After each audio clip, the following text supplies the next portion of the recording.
When You Dance at the Christmas Market. A When in Rotheberg prequel.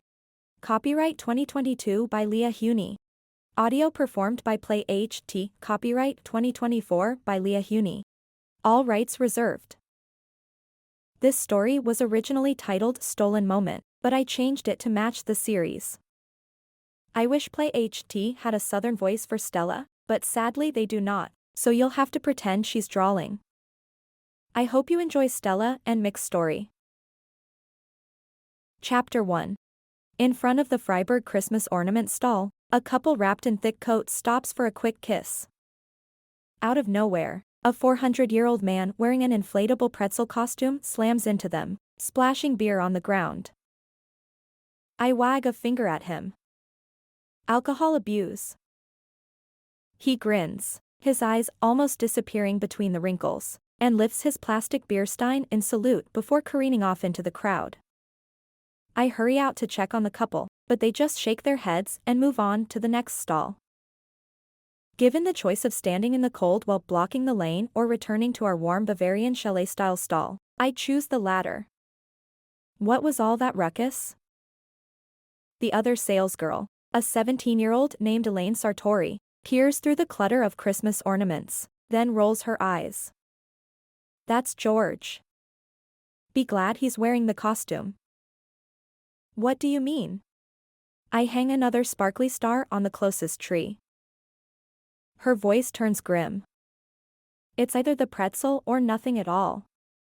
Believe me, you do not want to see all that wrinkly skin and stuff. She waves her hand in the general direction of naked George's stuff.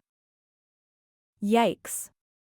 Outside, the Oompa band starts up again, and the alley empties as people stream toward the dance floor. Elaine and I are manning, or rather, womaning, the Freiburg Christmas ornament booth at the Rotheberg Polkafest. This is the weirdest homecoming I've ever been to. Half the town is dancing, drinking, and shopping here tonight.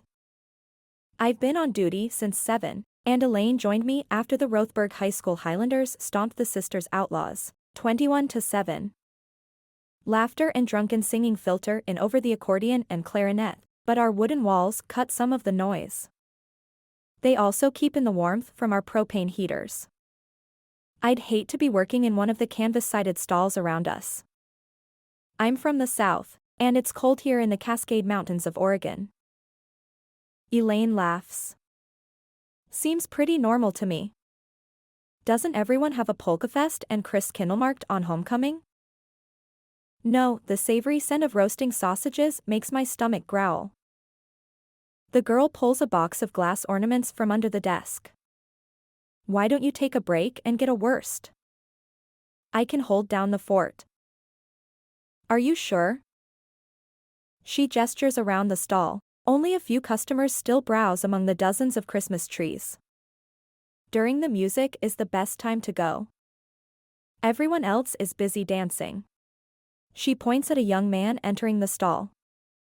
Besides, Dylan can help me if we get slammed. Won't you, Dylan? A slim young man with fine brown hair and green eyes sidles up to her and slides an arm around her waist. I worked the Freiburg 2 years ago. They won't mind. I'm Dylan Mead. He holds out his free hand to shake. Stella. As usual, I leave off my impossible-to-pronounce last name. I don't know this boy from Adam, but even a newcomer like me has heard of the Mead family. They're Rotheberg royalty. The schools, library, and rodeo grounds were all built on land donated by the family. Still, responsibility sits heavy on me, even though this is a volunteer gig. On the other hand, managers are supposed to get a break, too. And between them, these two teens have more experience selling Freiburg ornaments than I, by far. If you're sure, make sure you're back here when the band finishes their set. That's when it will get crazy busy. They'll do at least 10 songs, so you've got plenty of time. Elaine grabs me by the shoulders and steers me toward the exit. I give the pair a meaningful glare and wag my finger at them. No smooching behind the register. You're in charge. They both turn a little pink but manage credible laughs. We'll behave. It comes out in unison, and they giggle. I wave over my shoulder as I stroll out, wandering toward the dance floor. The Freiburg stall is impressive, 10 or 12 feet tall with a steep roof, a faux balcony over the opening, and little windows with flower boxes on the sides. It took 5 days to haul the parts out of storage and set up, or so I'm told. I only joined the fun when the walls were up, and it was time to display the wares. Most of the stalls will come down on Sunday afternoon, but this one will stay up until Christmas. Apparently, the Freiburg ornament contingent rents the field for the season, holding 2 different Christkindlmarkts, or German Christmas markets. This short one runs in conjunction with the Polkafest and homecoming game, then another starts Thanksgiving weekend and runs through Christmas Eve. That will be staffed by paid employees, but the Polkafest is an all-volunteer event. Most of the proceeds go to a children's hospital. Pretty clever, if you ask me. They get free labor putting up their stall and lots of community goodwill. I angle around the long, narrow tables and benches, skirting the dance floor in search of one of those delicious-smelling sausages. A stage at the end of the asphalt pad holds one of 3 bands billed for tonight's event. This one is Werner Ingolf and the High Alpine Players. The song ends, and the dancers applaud. I take the opportunity to cut across the corner of the dance floor toward the worst stall beyond the stage. Thank you, Rotheberg. Werner, a giant blonde bear of a man with a thick German accent, steps up to the microphone, a slim boy with dark hair and Asian features by his side. The child, he's probably 10 or so, wears a small accordion that looks huge on his tiny frame. I'd like to welcome my son, Hans, to the stage. He's been practicing the broken reed polka for weeks. The crowd applauds like mad, and the kid launches into a professional-level solo. Around me, the dancers swirl into action. You're on the floor, so you're fair game. The deep voice sends shivers down my spine. An arm slides around my waist.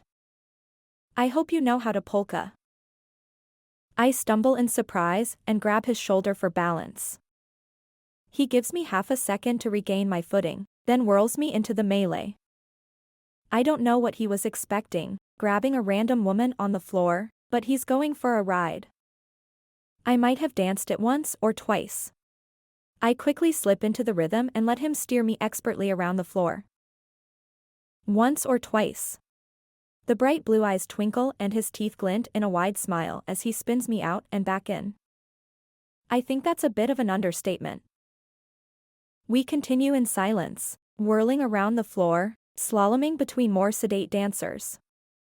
When little Hans winds up his song, we stop to applaud. My breath is coming fast, but I'm not winded yet. You up for another dance? The blue eyes twinkle as if he's throwing down a gauntlet. His well-toned chest rises and falls easily, if a bit fast. My growling stomach forgotten, I take up the challenge. If you can keep up. Chapter 2. The woman in my arms follows every move I throw at her, almost anticipating my steps. If I'm any judge, she's a competition-level dancer. And I was the all-county polka champ in Portage County, Wisconsin, for 3 years running, so I know my polkas. Kind of odd for a kid named Michael McMillan, but my mom was 100% Polish. I'm Mick, by the way. I squeeze the words out between breaths as we launch into our 4th dance. The other dancers have taken our measure and cleared the center of the concrete pad that serves as a dance floor. Stella. Her smile doesn't waver, even though she's breathing fast. Her long blonde hair swings in a wide arc as we spin, and her feet almost float above the ground. 5 songs later, the music stops. Stella looks up in alarm. How many songs was that? Her eyes widen as Werner moves to the microphone, and the other players put their instruments down. I've gotta go. She slithers out of my arms and dashes into the crowd. I try to follow, but dancers leaving the floor stream across my path. I stretch to my full height, trying to see her blonde head over the crowd. It's impossible to pick her out. Breathing heavily, I stagger to my table to get a drink before beginning my search. Rachel Foster, the other new teacher at Rotheberg High, sits across from a slim, dark-haired man and beautiful brunette. Mick, this is Matt Hertzsprung and his wife Judy. That's Mick McMillan. Where'd your new friend go? She ran off when the music ended. I want to find her. She's an amazing dancer. And I need to know if the instant connection was due to our perfectly synced steps or something more. I don't believe in love at first sight, or at least I didn't before tonight. Like Cinderella at midnight? Rachel stands, gazing around the thinning crowd. Most of the dancers have moved into the alleys of sales stalls arrayed on two sides of the dance floor. I didn't recognize her. Must be a tourist. Did you get her name? Rachel grew up in Rotheberg and knows everyone in town, or at least that's how it feels when we're out together. We both started teaching at RHS this year. I'm language arts and she's math. In these last couple of months, she's helped me find my feet in this tiny town, where everything is accomplished on a handshake and the good old boy network. She's about a decade older than me, and presumably Stella, so it's possible they haven't crossed paths. Her name is Stella, and she's got a southern accent. Definitely a tourist, then. I haven't heard any drawls since I've been back. Matt? She raises an eyebrow at the other man. He shakes his head. Nope.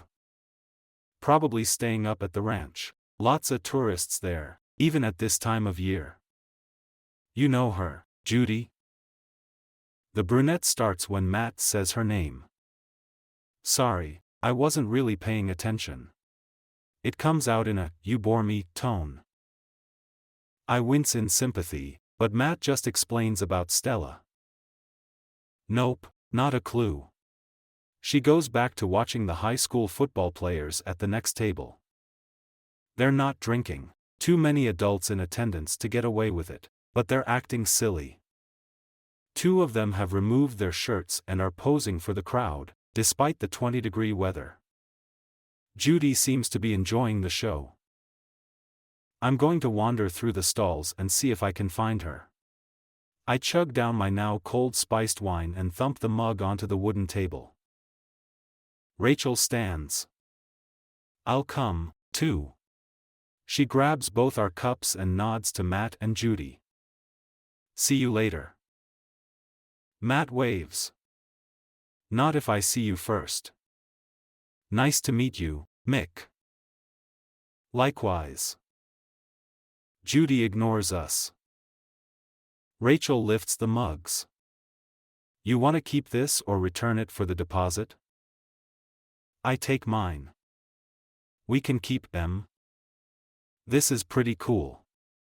The blue ceramic has a drawing of a Bavarian-style building that looks remarkably like the town's city hall, and the year. I've got a whole collection, every year since I was born. Rachel links her arm through mine, pulling me toward the stalls. Let's go find your Cinderella. I'm not calling her that. Cinderella? Rachel laughs, her throaty chuckle turning heads in our direction. She didn't lose a shoe. Maybe we should split up. I pull my arm away, but she hangs on. It's not that big a place. We'll find her. If she wants to be found. What's that supposed to mean? She shrugs. She took off in a tearing hurry. Maybe she has a jealous husband. Or 3 kids left in the car. Or she has to get back to work at the strip club. There's a strip club in Rotheberg? Not that I know of. But maybe she works in Bend. Or Redmond. There must be one there. They won't stay open for long if their star attraction doesn't show up on Friday night. I smother a laugh and jostle her. Not funny. She meets me with a surprisingly strong body block. Don't try to hip check a crud player. We peer into the first stall, but the blonde head is nowhere to be seen. I hope she didn't put a hat on. What's a crud player? Crud is a military bar game involving a pool table, 2 pool balls, and a lot of beer. It gets kind of physical. Female fighter pilots have to be twice as tough to hold our own. You were a fighter pilot? I stare down at her in surprise. She shrugs one shoulder. Once upon a time. Let's find your girl. We duck into the next alley, scanning for fleeing women. Everyone is wrapped in down coats and cozy hats, but Stella was wearing a light sweater and jeans. She's got to be freezing. Or she's put a coat and hat on, and I'll never find her. We check every alley and every stall, but Cinderella is gone. Chapter 3. A tall, thin man walks into the Freiburg stall just a few steps behind me. Herr Feltz, the man who owns this booth. I hope he didn't notice me hurrying back to work. Then I stop myself. This isn't my real job. If I get fired, I'll still be able to pay the rent. Unless he mentions it to my real employer. Herr Feltz twitches a few ornaments into order as he moves through the stall. I lose track of him while I wait on customers, ringing up sales and swiping credit cards at breakneck pace. Finally, the music starts again, and the crowd evaporates.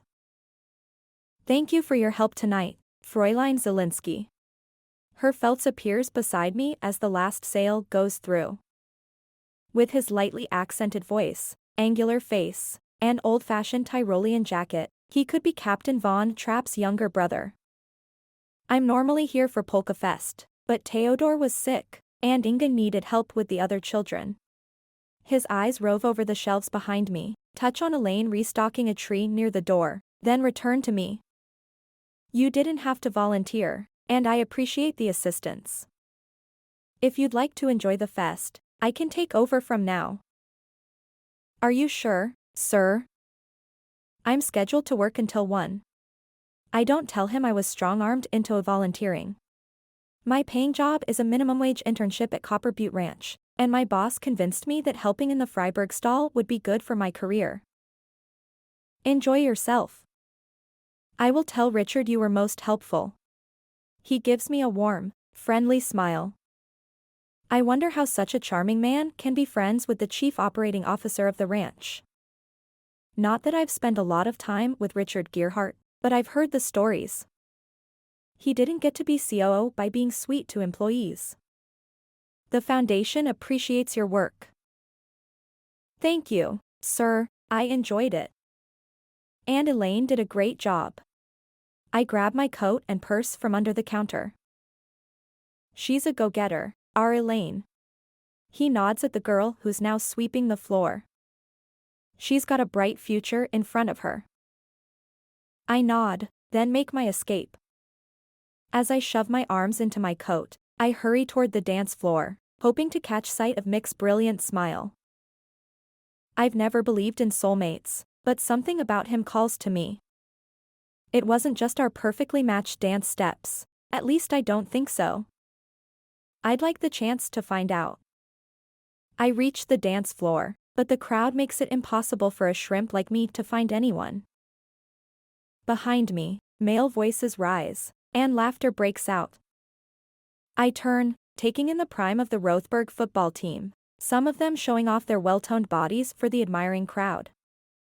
Actually, the crowd isn't paying any attention, but that doesn't stop them from hitting bodybuilder poses every time a woman walks by.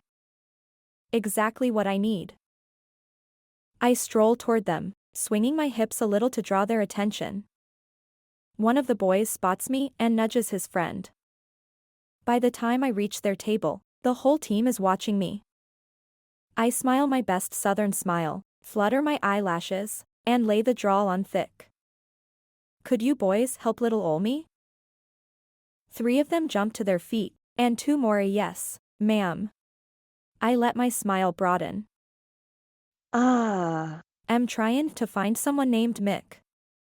Do y'all know who that might be? They mutter among themselves, and one of the shirtless boys answers for the crew. We don't know any Micks. What grade is he in? He's good looking and he knows it. I can see it in his swagger. I'll bet all the girls chase after him. I would have, 5 or 6 years ago. I giggle, taking him down a notch. He's not a student, silly. He's a man. Tall man, with reddish hair and blue eyes? That sounds like Mr. McMillan. He's our LA teacher. Perfect. What's your name? I ask the boy. He puffs out his chest.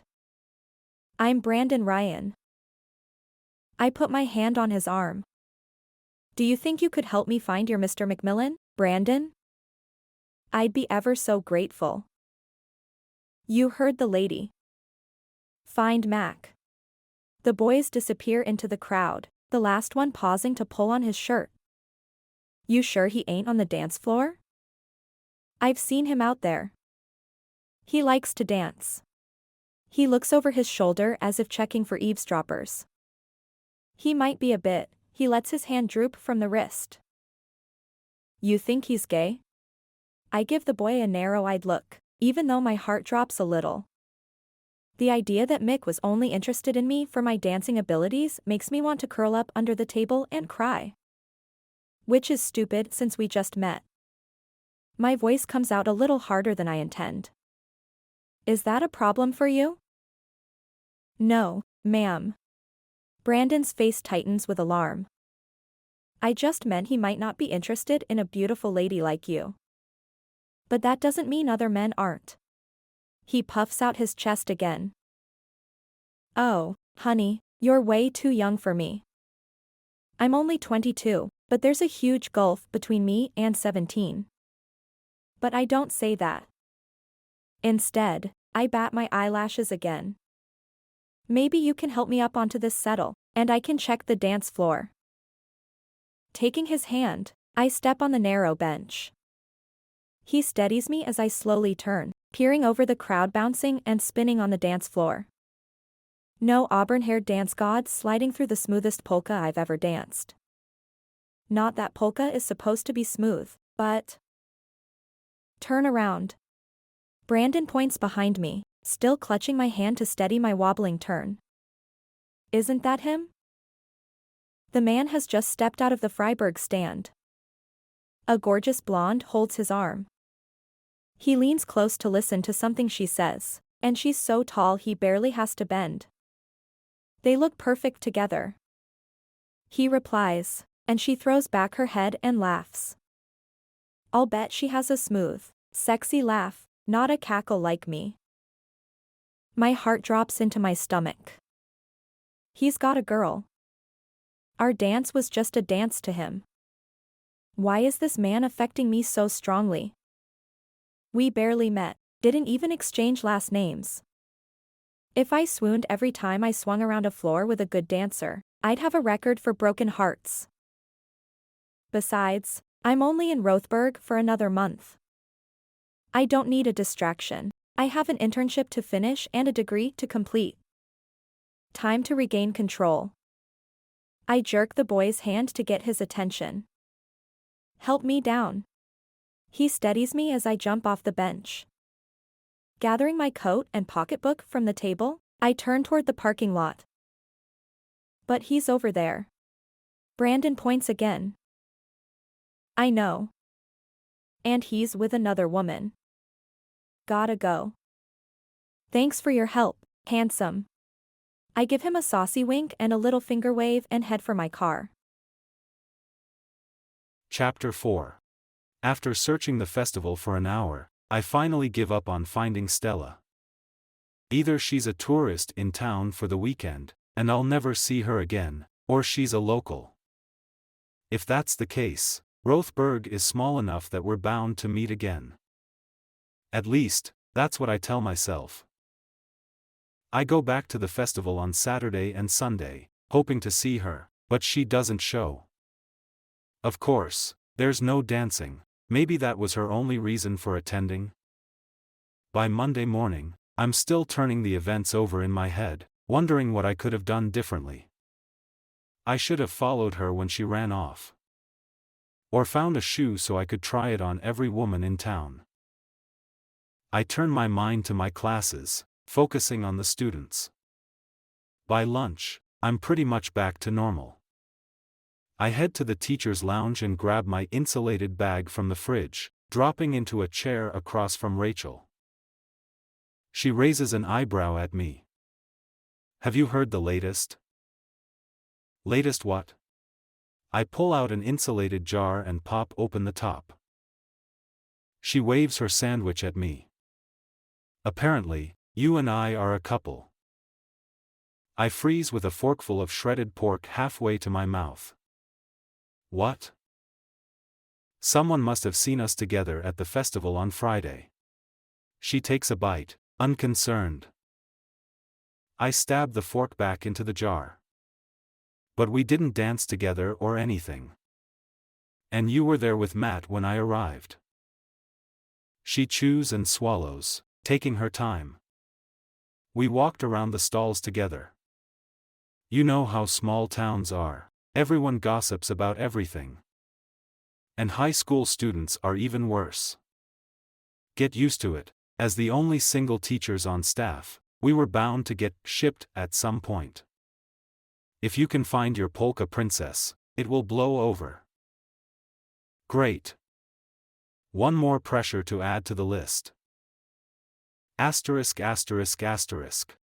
As students stream out of the classroom at the end of the day, Mrs. Ryan, the principal, strides toward me. She's one of those high-energy women, always on the move, planning district-wide events, shaping curriculum, saving children in Africa in her spare time. My heart sinks. She looks like she's on a mission to give someone a talking to. Has she heard the rumor about me and Rachel? She rocks to a halt in front of me. School board meeting. Tonight. Be there. Why? She hurries onward. Just be there. Asterisk asterisk asterisk. My heart pounds in my throat as I open the door to the administration building, located in the wing connecting the elementary and middle schools. The entry lobby is dim, only half the lights are on. A reception desk stands at the far end of the room, wooden shutters fastened across the opening. A faint glow under the door marked "Conference Room" is the only indication of life. I take a deep breath, roll my shoulders back, and push open the door. The good news is, they aren't firing me. Or if they are, it's a district-wide purge. The entire teaching staff of RHS stands around the outer edge of the room, staring at the 8 board members seated at the table. The latter chat in low voices. The teachers say nothing. I nod to Louise Bowles, a Bohemian-style art teacher, and slide between Rachel and Paula Fisher, the culinary teacher who's been with the district for decades.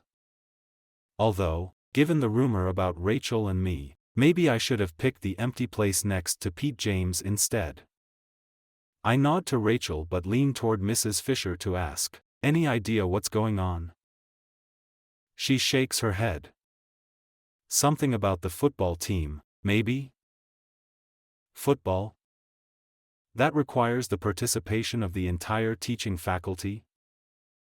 The woman gives a shrug but doesn't reply. A man with white hair and friendly hazel eyes bangs his gavel against the wooden table. It's 6:30.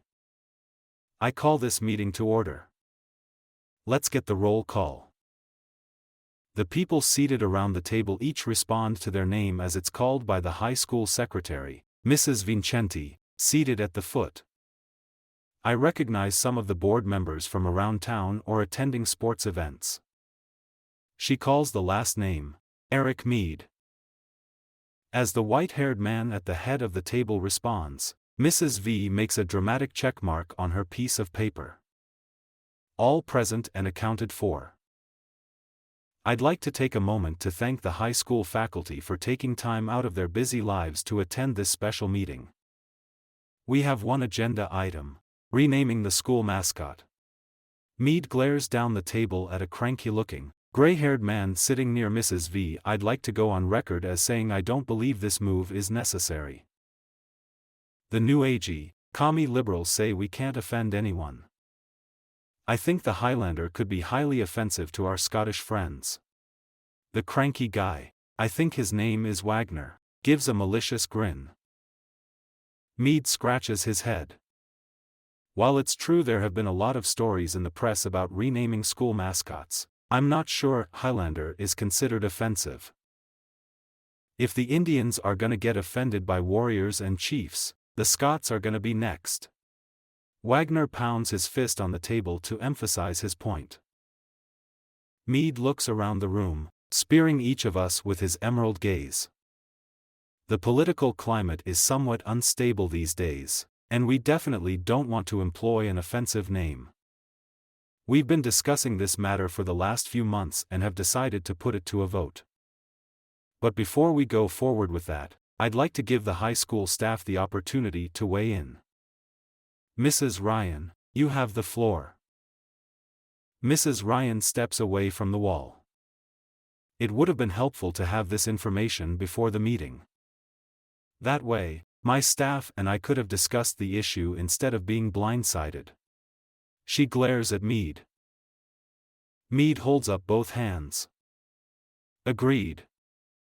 Unfortunately, there were members of this board who wished to get what they called a fresh, unbiased opinion from your staff. His eyes dart toward Wagner. Mrs. Ryan nods and holds out a hand to indicate the teachers. If you'd like to make a statement, please state your name, your subject, any affiliations with extracurricular activities, and your position. I will go first. Jean Ryan, Principal, Girls Volleyball Coach. This entire community has rallied around Angus the Highlander for many generations. On the other hand, Angus is male, which isn't fair to the female athletes, so I embrace this opportunity for change. I vote we choose something that reflects our heritage but is non-gendered. We go around the room, each teacher presenting their position or declining to speak. Most of them argue passionately in favor of keeping the current name, but a few agree with Mrs. Ryan. When they get to me, I pass. I haven't been here long enough to feel I should give any input, although I wonder how a Bavarian-themed town ended up with a Scottish mascot. When everyone has had a say, Mead taps his gavel again. Thank you for your input. We will take it under consideration. I step forward, almost without intending to. Mr. Mead, may I say something? Mead glances at the other board members. Does this have to do with the subject under consideration? Yes, of course. I just wanted to. Oh, I'm Mick Macmillan, and I teach. Wagner cuts me off. Macmillan, you say? Then you're Scottish. How do you feel about this mascot business? Are you offended by a cartoon man cavorting in a skirt? A general chuckle goes around the room. It's a kilt. I wait a beat and go on, wondering if I'm making a powerful enemy. I should have kept my mouth shut. I'm not offended, but I don't represent every Scot on the planet. In fact, I don't represent any of them. I'm only a quarter Scottish. I just wanted to say, I think the students should get some input into this matter, particularly when it comes to choosing a new mascot. The kids?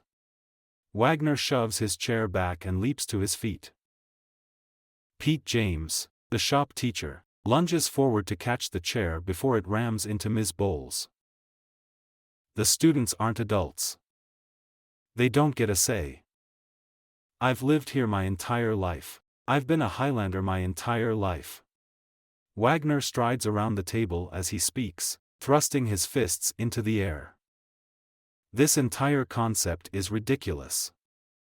We're the Highlanders, and that we should remain. Around the table, every member of the board bursts into speech, most of them yelling at Wagner. Meade cuts through the uproar, pounding his gavel on the table. Calm down, everyone. With order restored, Meade goes on. Rolf, if you don't want to change the mascot, why did you bring it up? Why have you been agitating about it for weeks? I was trying to make a point. I wanted everyone to see how stupid it is to make these changes just because a few people get upset. Hillside High had to change their name just because the local tribe got mad. Hillside was right to change their name. Meade pulls off his glasses and rubs his eyes. We could have had that discussion outside of the board meeting. But now you brought the issue up, and some people agree that we should change the mascot. He looks around the room, and a few heads nod. We'll put together a committee to address the issue. I'd like to thank the faculty again for coming out. And I'll take Mr. McMillan's suggestion seriously. I agree that the students should be involved in the final decision. He raps the gavel again. Meeting adjourned. We shuffle out of the room, dispersing into the parking lot. "D'ya think they'll change it?"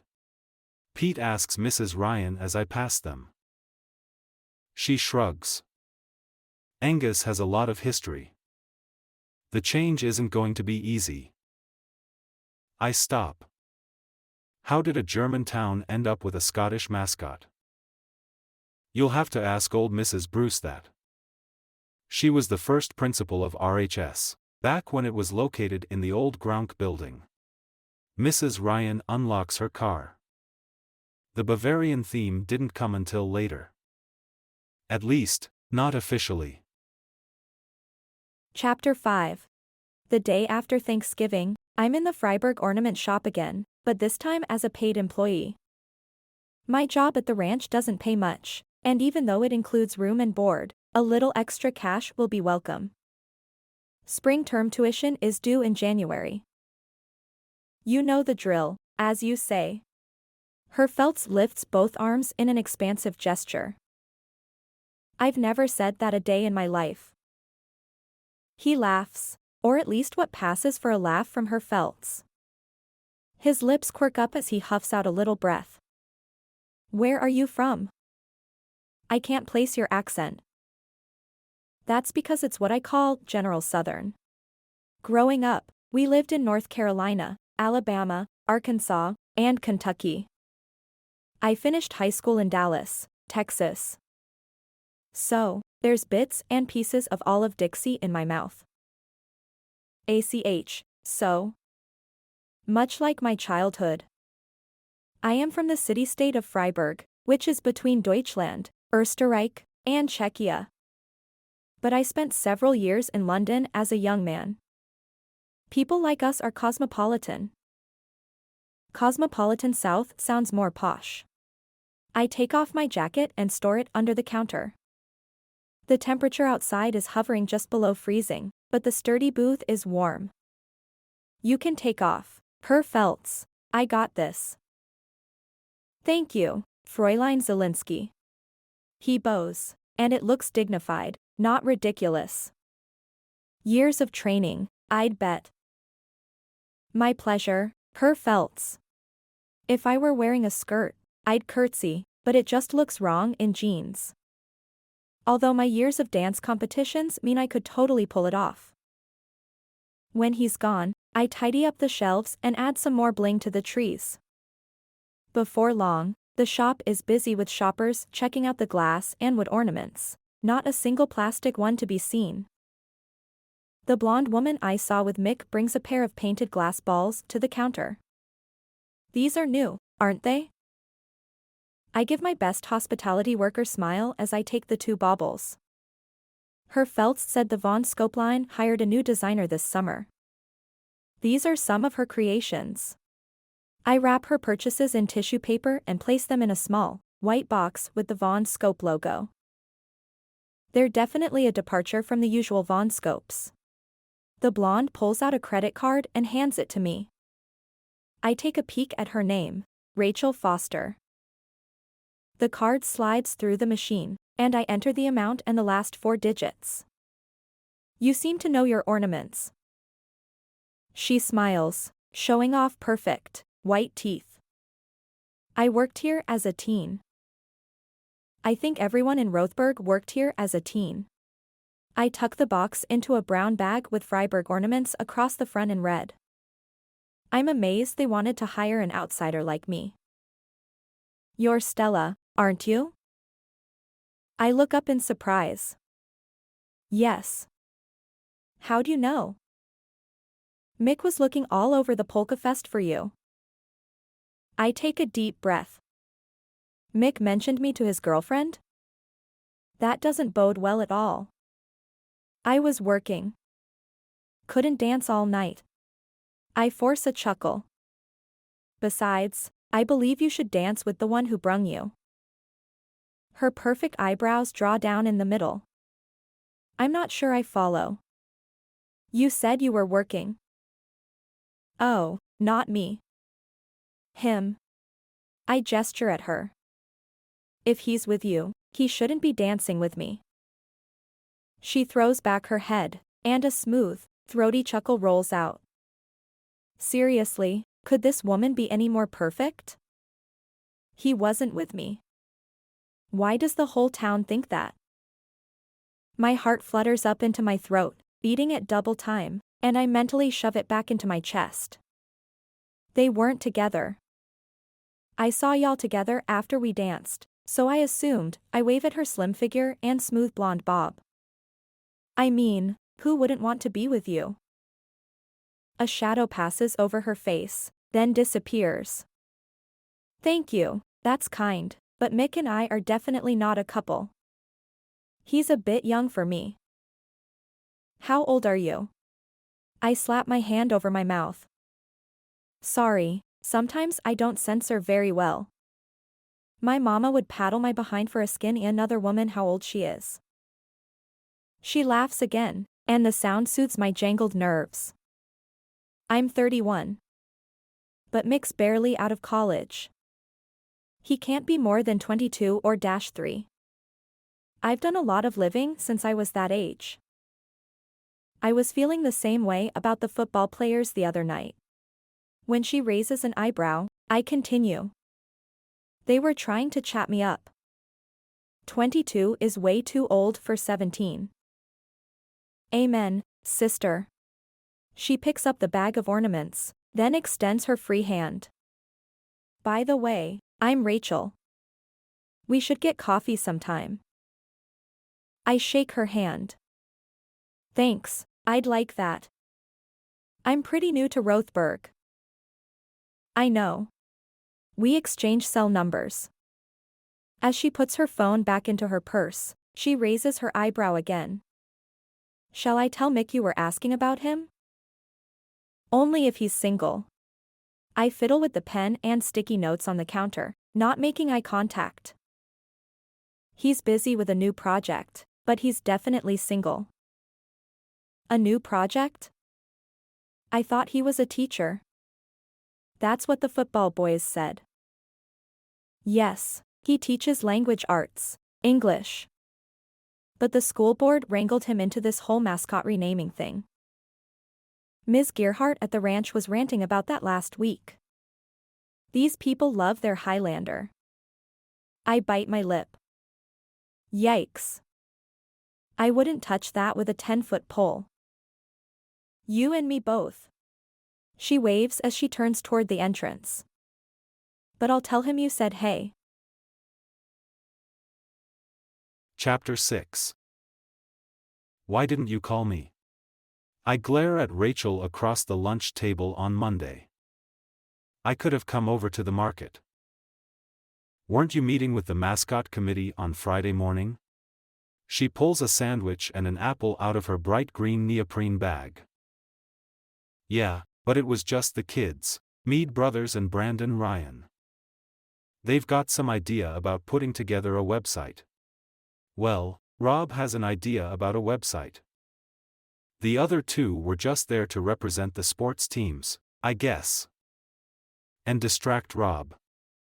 I would have welcomed an excuse to escape. Plus, I could have put the kibosh on the Mick Foster rumor. She wrinkles her nose. That's reason enough not to date you right there. McFoster sounds like a drink from a burger chain. What about the girls? What girls? Exactly. There are no girls on your committee? She raises an eyebrow at me before taking another bite of her sandwich. I grimace. There are plenty of girls on the committee. We've got a student from every sport, plus the band, choir, the yearbook, the newspaper, mathletes, science club. I tick them off on my fingers. Everyone is represented. Rob Mead is doing the actual, technical work on the website. The kid seems to be a tech genius. But I don't care about that right now. Tell me about Stella. Is she working in the booth every weekend? Rachel shrugs. How would I know? We didn't exchange schedules or anything. I think she works at Copper Butte Ranch when she's not hawking Christmas ornaments. She pauses for a moment, giving me a piercing look. I can ask her when we have dinner tonight. Rachel. She grins. Don't worry, I'll build you up. No, don't do that. But if she mentions me. Do you want me to pass her a note and ask her if she likes you? She rolls her eyes. There is such a big gulf between 23 and 30. What's that supposed to mean? Nothing. Sunlight shines on the big front doors of the Copper Butte Ranch Welcome Center, red and gold reflected in the glass. The modern angles of the lodge look odd after living in Rotheberg for a few months, but the ranch is outside the town's jurisdiction, and they seem to want you to notice. A light dusting of snow coats the wide roof that shelters the entrance. The ranch, as it's generally called around here, is a gated resort community about 5 miles from the town of Rotheberg. They have award-winning golf courses, horse stables, bike paths, swimming pools, a large hotel, and a bajillion super expensive homes. It's a far cry from Portage County, Wisconsin. I take a deep breath and pull open the door. The heavy wood and glass panel rotates smoothly on its hinges, and warm air wafts out. A woman's voice reaches me, uppity and grating. We spend half the year in Beverly Hills and the other half in Portland. With some trips up to Vancouver. You know, a lot of film production takes place up there these days. Are you in the movie industry? Stella's southern drawl warms my heart, which promptly goes into double time. I slink into the lodge, hidden, but not hiding, behind the huge Christmas tree in the center of the room. The other woman laughs, a phony, hard sound. Of course, you're new here. Yes, Virgil and I run a very successful production company. Perhaps you've seen some of our work. She reels off a list of movies I've never heard of. Bless your heart, how exciting. Stella's cheerful voice calls to me, but I take a moment to hold the front door for the platinum blonde with heavy eyeliner who rounds the tree. She barely acknowledges me with a curt nod. The door shuts with a muffled thud. Good thing she's not familiar with the South. I peek around the tree to see Stella glaring at the door. What makes you say that? Oh. She claps a hand over her heart. I didn't hear you come in. She stands behind a tall counter, wearing a crisp white shirt and a dark green blazer with the Copper Butte Ranch logo on the left side. Her long blonde hair is swept up, revealing small pink pearls in each earlobe. Where I come from, bless your heart is an insult disguised as an endearment. Her smile sends little sparks of warmth through my chest. I feel that instant connection again. Thanks for the tip. I'll have to make sure you never have reason to say it to me. Stella picks up a sheaf of papers, taps them against the counter to line them up, and staples a corner. What can I do for you, sir? Dance with me. I'm so glad I found you. Smooth, Mick. Way to sound pathetic. I snap my lips shut. Aren't you sweet? I'd love to, but I'm on the clock right now. I hesitate. Is "aren't you sweet" similar to "bless your heart"? I'm asking for a friend. She puts the papers away and looks up at me with a twinkle in her eyes. No, "aren't you sweet" means I think you're cute. My cheeks heat up, but I swallow and soldier on, hoping cute applies to potential dates and not just puppy dogs. In that case, how about we go out this weekend? We can have dinner. Then find somewhere to dance. How long have you lived in Rotheberg? She laughs. I haven't seen anywhere to dance, except the Polkafest. I guess once a year is their limit. I'll do some research. I'm a teacher, I'm good at that. How about Friday? Make it Saturday. I have to work the booth again on Friday evening. If I'd known there was only one night of dancing, I would have stayed for more. She looks away as she says this.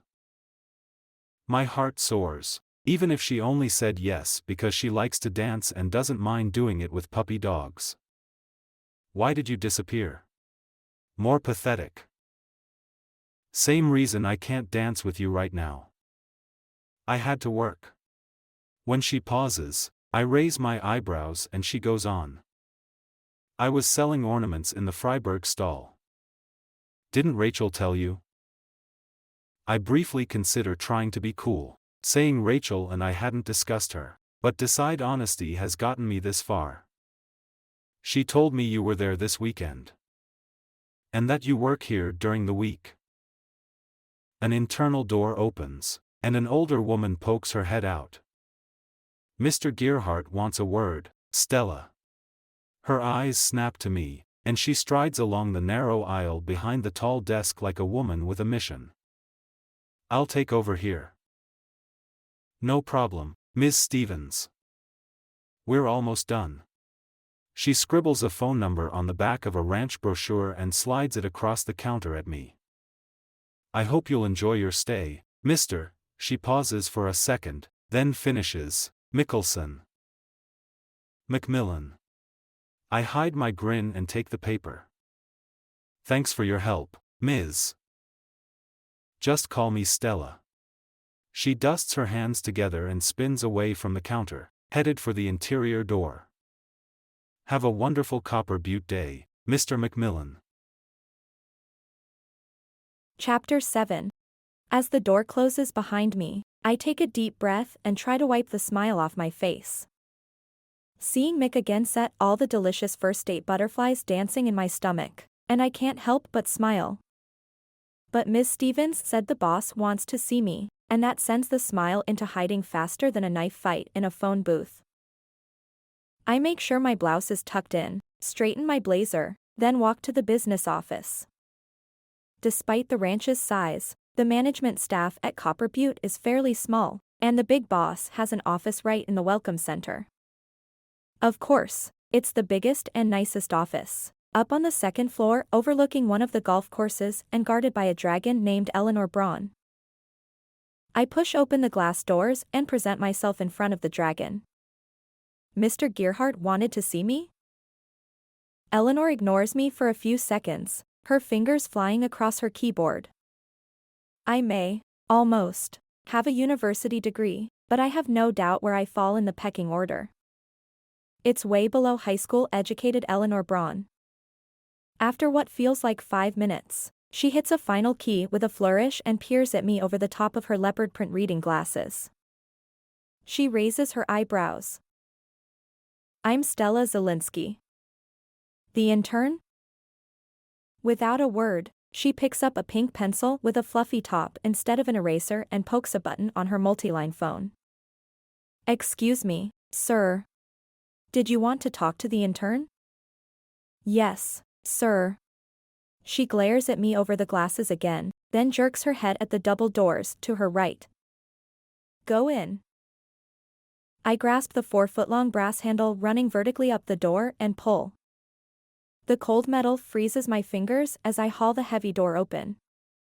I step across the threshold onto the thick carpet covering the inner office. The red and gold of the sunset behind the Three Sisters Mountains dazzles my eyes. I tear them away from the panoramic view and focus on the small man behind the huge mahogany desk. Mr. Gearhart sits with his back to all that glory, glowering at me as I approach. It's a perfect metaphor for his personality, always turning his back to beauty. Or at least that's the facade he presents to his employees. I stop a few feet from the polished wood. What can I do for you, sir? Mr. Phelps says you've been helpful. I bite my lip and wait, but he doesn't say anything else. Thank you. He stares at me, leaning his elbows on his desk and steepling his fingers. Was there anything else, sir? Yes, of course. I didn't call you in here to tell you Phelps likes you. He taps his fingers together, then drops his hands. Gloria Meade needs someone to help with her Christmas gala. Usually Mrs. Braun does it, but she's going to Hawaii this year. His face wrinkles as if the Aloha State smells bad. Certainly, sir. When is it? December 23rd. They do a big party in the ballroom, with a band and all the usual trimmings. This will be a good learning opportunity for you. Thank you, sir. Should I contact Mrs. Meade, or do you want to? I trail off, uncertain how communication with homeowners is handled. Talk to Mrs. Braun. He waves his hands, brushing me away. I hesitate, then back toward the door, unsure if I've been dismissed. Mr. Gearhart smacks a button on his phone. Get me golf services. He glares at me as I open the door, so I hurry out. The door closes soundlessly behind me. I pause beside Mrs. Braun's desk. When she finishes putting the call through for Mr. Gearhart, I step closer. I'm supposed to work with Mrs. Meade on a gala? Is that a question? Her raspy voice snaps like a rubber band. No, I am supposed to work with her, but I was hoping you'd have some pointers for me. Seeing as you've done it before? I smile hopefully. She eyes me for a minute, then spins her chair to open a cabinet in the low credenza behind her. She pulls out a thick, black binder and thumps it on the desk. It's all in here. She flips the cover open, revealing a title page that says, Meade Family Gala, and runs her finger along the tabs stair-step down the pages. Caterers, decorations, budget and expense sheets, Gantt charts, invitations including vendors, guest lists, everything from the last 10 years. Just follow the book, and you'll do fine.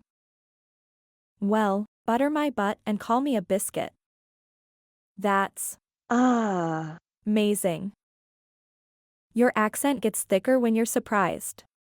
She hefts the binder and holds it out. I take the book with the reverence it's due. Some things are worthy of a full drawl. I stretch out the last words but hold back the instinctive wink. Mrs. Braun may have just handed me the keys to success, but she still terrifies me. I will take good care of this. She shakes her head and reaches out to put a hand on the binder. Don't just take care of it. Use it. And, more importantly, add to it. I'll need to know what you did this year when I get it back. She eyes me. And I will get it back. Yes, ma'am. Soon as you're home from Hawaii, I'll have it for you. Don't rush. I want it done right, not fast. Make sure you have all the final numbers in here before you return it. I bite my lip.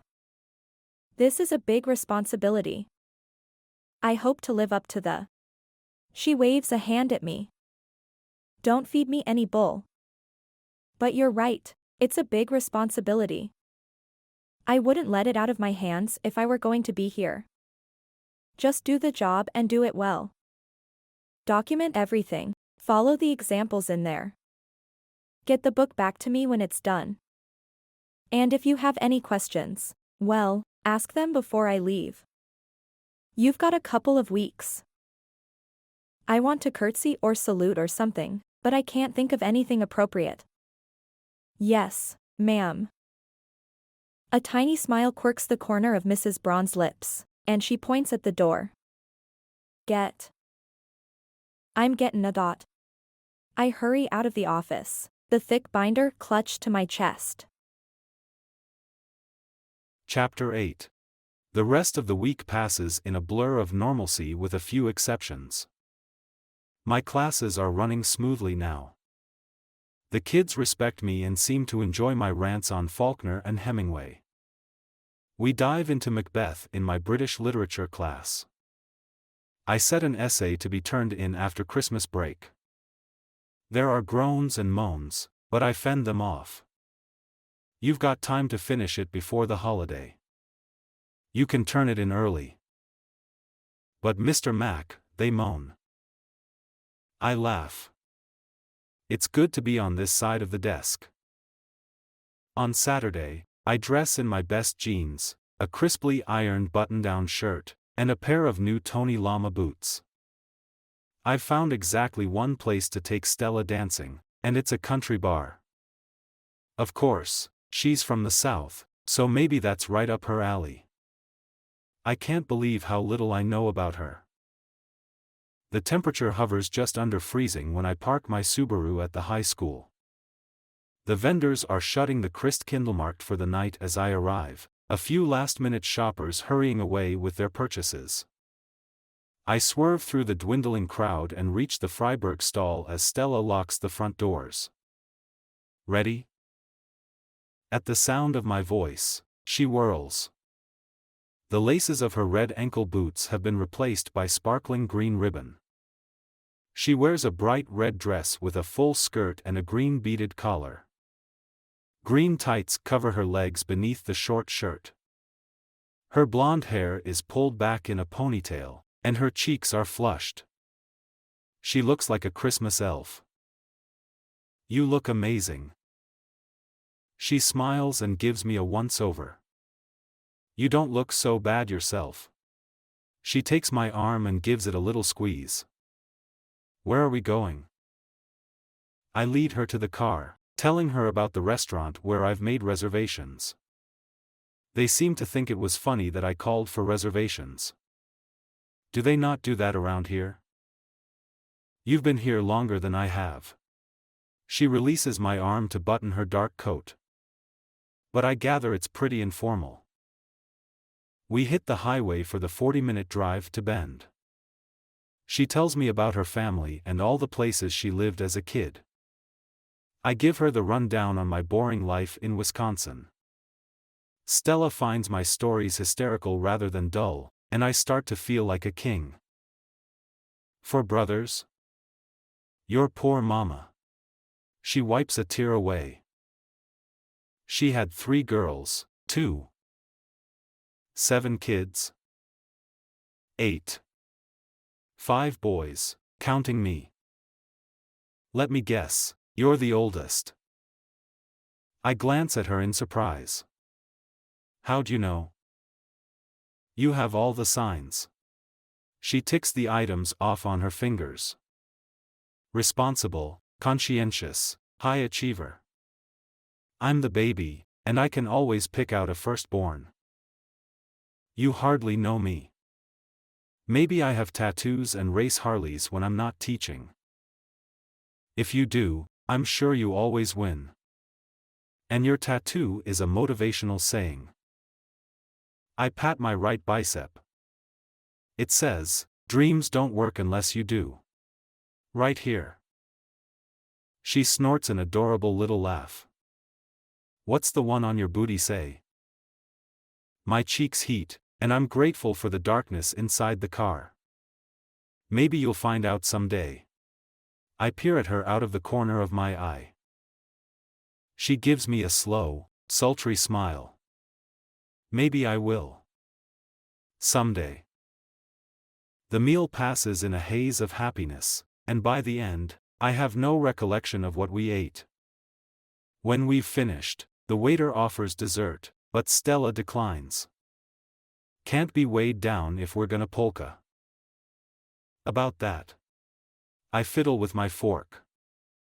The only place I could find is a country bar. I'm not sure they'll do polkas. Can you two-step? Or waltz? Her eyes twinkle. I think I'm up for the challenge. How about you? What are you not telling me? I put my credit card into the little folder without looking at the total. I'm considered a pretty good dancer. She folds her napkin and sets it beside the plate. Buy them that nose. The waiter returns with the credit slip. I figure the tip, add a little extra because I'm in such a fantastic mood, and sign the paper. Then I push back my chair and get to my feet. Let's test that theory. As I hold her coat, I breathe in the spicy scent of her perfume, vanilla, cinnamon, ginger. She smells like molasses Christmas cookies, my favorite. We drive across town to the Rusty Nail. The street is packed, so we park a couple of blocks away and stroll down the sidewalk hand in hand. Everything about this moment feels so perfect. We round the corner and spot the bar. George Strait sings about his real estate purchases in relation to his former lovers. A huge lighted sign hangs over the door, the neon blue hammer and red nail casting a ghostly glow on the sidewalk and the cluster of people standing in front. Is there a line to get in? Stella asks. I didn't realize it would be this popular. But look, people are coming out. I point as the crowd ebbs and a few people push through. Then someone screams. Glass shatters. I pull Stella to a stop. That doesn't sound good. We stand on the sidewalk, frozen, as more people surge out of the bar. Stella yanks my arm. Run. We race back around the corner, sprinting for the car. My boots were made for walking, not running, but I managed to keep up with Stella in her pointy-toed booties. I drag the keys out of my pocket, hitting the wrong button 3 times before I get the doors unlocked. As I pull the passenger door open, I glance back over my shoulder. The street is quiet except for George crooning about Tennessee. No one has followed us, and there doesn't seem to be any activity at the intersection. I glance down at Stella. What do you think? Should we try again? I thought you were the responsible one. She fastens her seatbelt. I'm gonna pass on potential riots. Let's go home. My heart drops to my stomach. I shut her door, walk around the front of the car, and get in. But what about dancing? I have an idea. Chapter 9. I direct Mick back to the lot where the Christmas market is held. The stalls are all closed up. For some reason, they shut down at 8, even on the weekends. Although this town is a tourist destination, they roll up the sidewalks pretty early. Streetlights at the corners of the lot illuminate small circles, but the twinkle lights are off, and most of the festival is shrouded in darkness. We park on the street, and Mick comes around the car to get my door like a gentleman. I take his hand as I climb out. The cold nips my nose and fingers, but I shake it off. Wah! I put a finger on his lips. They're warm and soft, and an electric tingle that has nothing to do with static zips through my hand and arm. Come on. I take his hand and lead him toward the empty asphalt pad. When we reach the last of the long tables, I unwrap my earbuds from my phone and hand him one. The other goes into my ear. Then I swipe through my music and flick my dance playlist. George Strait booms into my ear, and I hastily tap the volume button a few times. Mick bursts out laughing. What are the odds that the first song would be All My Exes? I love George, so pretty good. Let's dance. I slide the phone into my pocket and hold out my hands. We start with a slow two-step, then the music shifts into a polka. My fingers and toes warm as we pick up the tempo, and our breath leaves behind white clouds as we spin across the dance floor. The music changes again, sliding into Anne Murray's Could I Have This Dance? I've always laughed at the lyrics before. Who would fall in love with someone the first time they dance together? But as I snuggle in close to Mick, our bodies moving in perfect time across the asphalt, I have to admit the moment does feel like magic, and I can imagine spending the rest of my life with him. The song ends, and we stand under the starlight, staring at each other. My heart beats faster than 4 dances can account for, and my breath hitches in my chest. His arm pulls me a little closer, and my hand slides up his shoulder to his neck where I can feel his heart keeping time with mine. The darkness drains the color from his eyes, but they're warm and alive as they flick to my mouth. I lean in until his breath tickles my lips and whisper, "Aren't you going to kiss me?" He closes the tiny distance between us, his lips featherlight on mine. Sparks fire behind my eyelids, and my hands slide around his neck to pull him closer, deepening the kiss. I am lost. An electric guitar wails, and I jump with a gasp. Drums jump in and Alabama starts singing about Texas and fiddles. Mick loosens his grip on me, laughing shakily as he pulls the wire from his ear. I forgot we had these on. I take a quivering breath and yank out my phone to hit pause. Note to self: build a romantic playlist. No up-tempo songs. You're shaking. Are you cold? Mick pulls me close to his solid chest, his heart beating fast against my ear. The icy night air reaches frigid fingers up my sleeves and down my collar. A little. A cloud of steam puffs out of my mouth with the words, and my teeth start to chatter. Let's get back to the car. He drops one arm and swings me around to face the street. He escorts me to my seat, then hurries around to start the engine. There must be somewhere in town that serves hot drinks at this time of night. There's a cafe at the ranch that's open until 10. What time is it? I glance at the radio. If we hurry, we can get a drink before they close. We drive to the ranch, and I hand Mick my pass. He runs it through the card reader, and the gate rises, allowing us access to the wealthy enclave. We drive around the lake and past the golf course to the main hotel. The 3-story building dominates the landscape, with tiny guest cottages scattered among the ponderosa pines along the sides of the parking lot. Dim lights glow in the lobby, and I take Mick's hand, guiding him into the building. The front desk is deserted. A light shines through the frosted window behind the desk, the night auditors cooking the books. Or watching videos. Garlands of green with red velvet bows twist around the carved railings of the massive staircase. A huge stone fireplace fills one wall, and an enormous wreath hangs above the glowing remains of a fire. Large trees decorated in red and gold give off a resinous scent. The place looks like a movie set. In the back corner, a small cafe is still open. 2 cases of pastries stand before a huge espresso machine. A tired-looking girl in a white apron takes our order.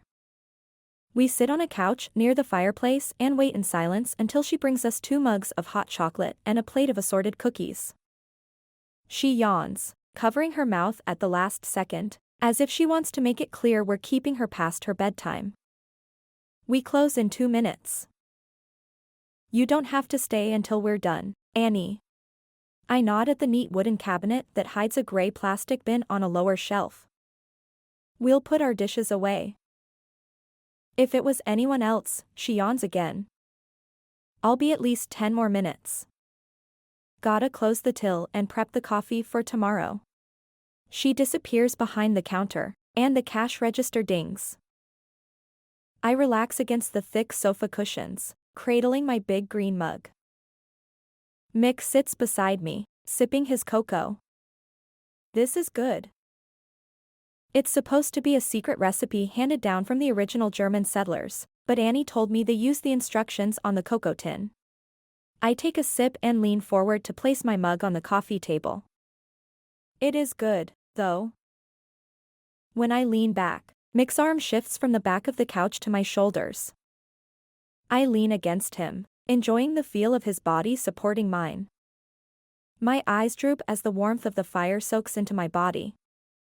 Metallic whirring startles me awake, Annie grinding the coffee for tomorrow morning. I struggle to stay alert, but the contentment lulls me. I should get you home. Mick's soft voice rumbles against my ear. No, I'm good. It's only 10 o'clock. You're asleep and your cocoa is getting cold. He squeezes my shoulders and presses a kiss to my cheek. We can do something tomorrow, right? I'm working at the market again.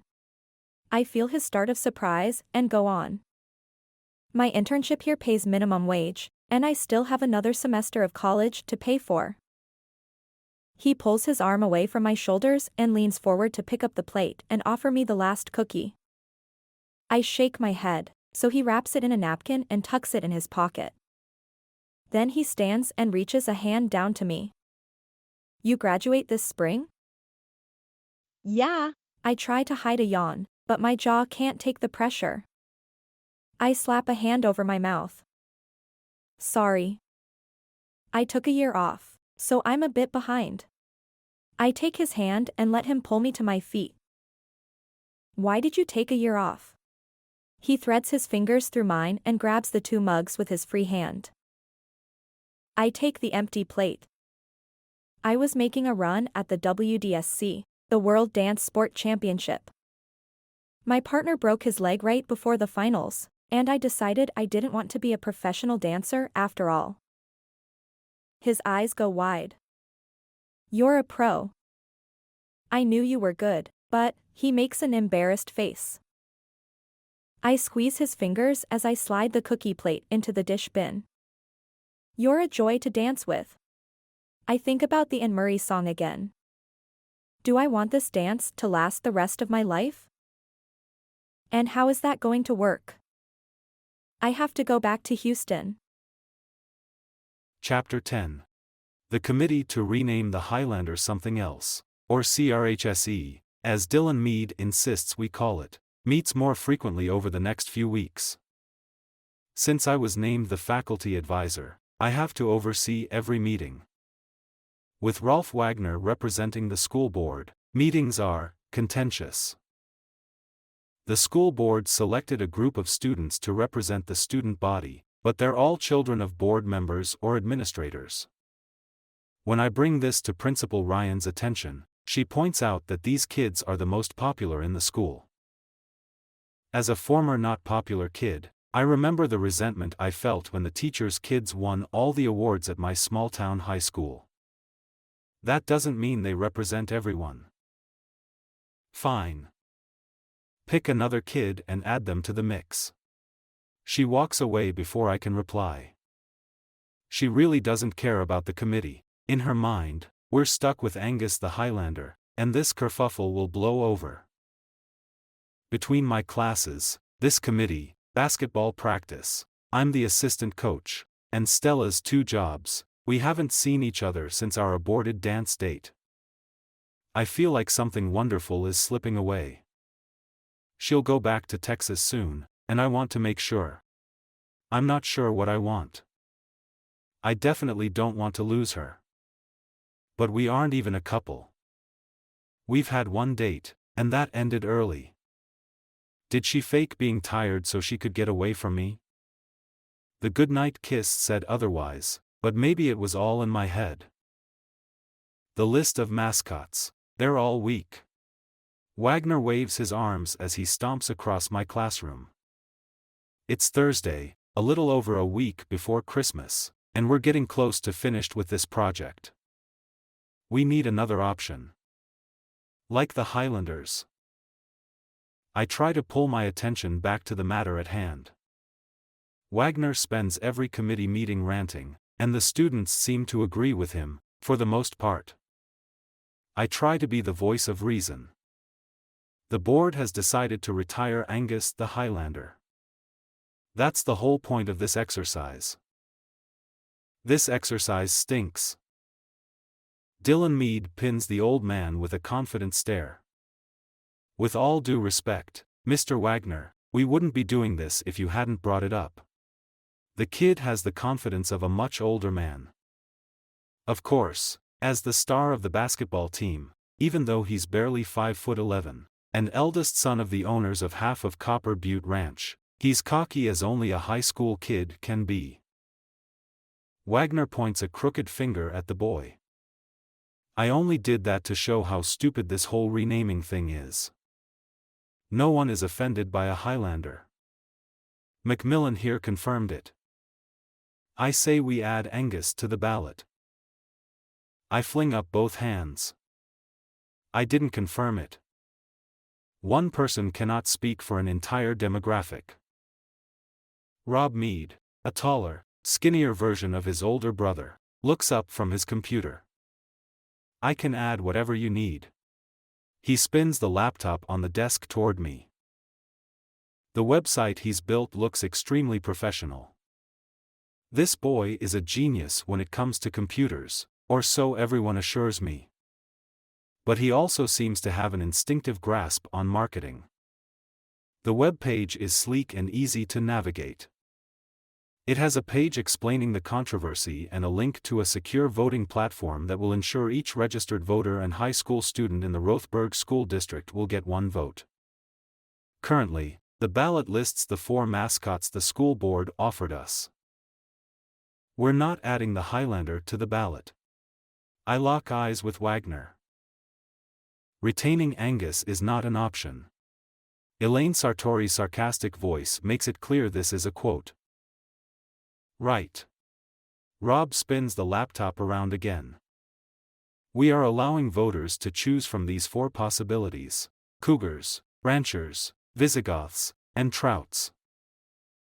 Celia Wong, the quiet girl I added to the committee after my discussion with the principal, clears her throat. I nod encouragingly, and she says, it should be Trout, not Trouts. The plural doesn't have an S. Rob nods and taps his keyboard. We should add a write-in, Dylan suggests. That's an interesting idea. I chew on my lower lip. A write-in could give some buy-in. Building a consensus will mean less anger over the final decision. Buy-in. Consensus. Wagner glares at me, then resumes his pacing. New Agey committee speak. We aren't going to build a consensus unless we stick with Angus. Dylan smirks. What if the write-in wins?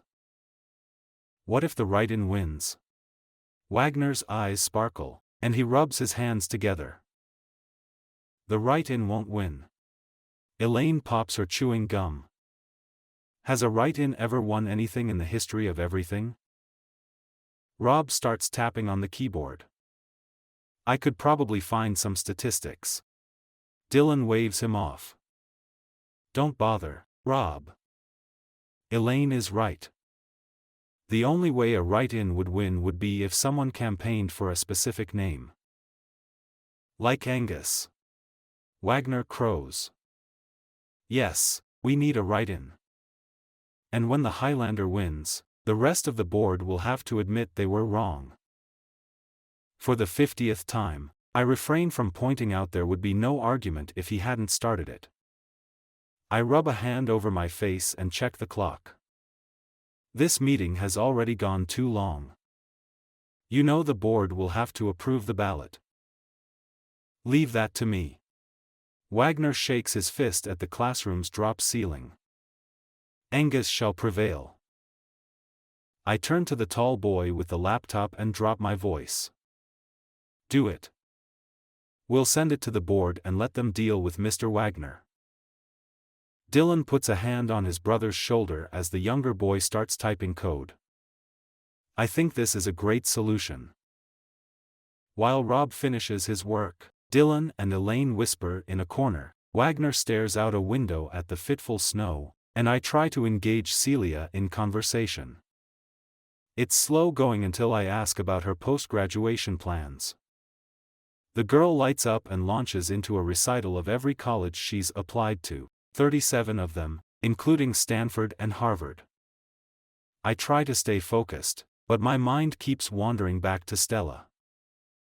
Done. Rob slides the laptop across the desk to me. I give Celia an apologetic smile and turn my attention to the webpage. Looks great. Does it work? Rob shakes his head. Yes and no. If you knew the web address, you could vote, but the results won't be counted. I can turn that off and on in the back end. Dad said they'll approve the process at Monday's board meeting, and I'll turn it on then. Perfect. Wagner strides across the room and turns the laptop. He types with a single index finger, announcing each letter as he finds it and taps it in.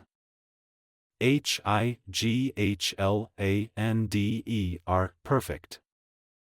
How do I make it count? While Rob explains again about the results, I shoo the other kids toward the door. Then I reach across the desk and close the laptop.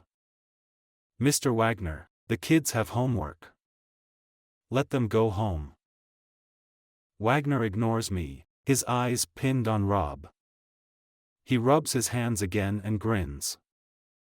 The resemblance to a cartoon villain is startling. Well done, boy.